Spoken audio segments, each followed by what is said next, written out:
Kasalukuyan ka bang nasa isang relasyon kung saan pakiramdam mo ay para kang robot na ginagawang kontrolado? Lahat ng desisyon at plano, puro siya lang ang may gusto, ni hindi man lang tinatanong yung opinyon mo.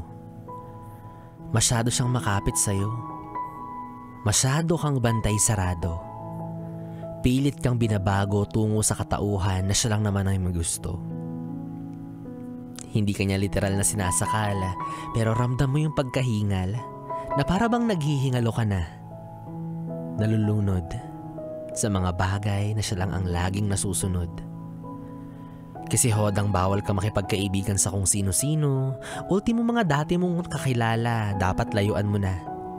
Maski nga sa mga kamag-anak mo, unti-unti kanyang nilalayo. Kasi gusto niya, iikot lang ang mundo sa inyong dalawa. Siya at ikaw. Ikaw at siya. Totoong pagmamahalan daw, pero ang totoo, toxic na. Pati lahat ng social media mo, grabe, bantay sarado. Maya't maya niyang minomonitor at kapag may nakita siyang hindi niya nagustuhan, matik, mahabang paliwanagan na naman na mauuwi sa madramang bangayan. Minsan naiisip mo, wala kaya siyang tiwala? O sadyang mahal na mahal ka lang niya kaya ganun siya?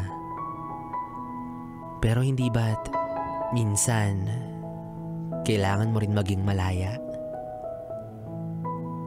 Bibi,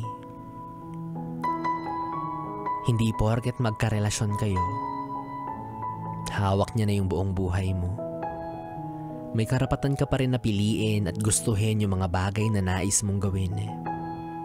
Lalo na kung alam mo naman sa sarili mo na wala kang ginagawang masama. Kaya kung pakiramdam mo nasasakal ka na, subukan mong kausapin siya at umalma. Pero kung feeling mo mas pinaghihigpitan ka pa, sakmalin mo na. Aso pala tingin mo sa akin.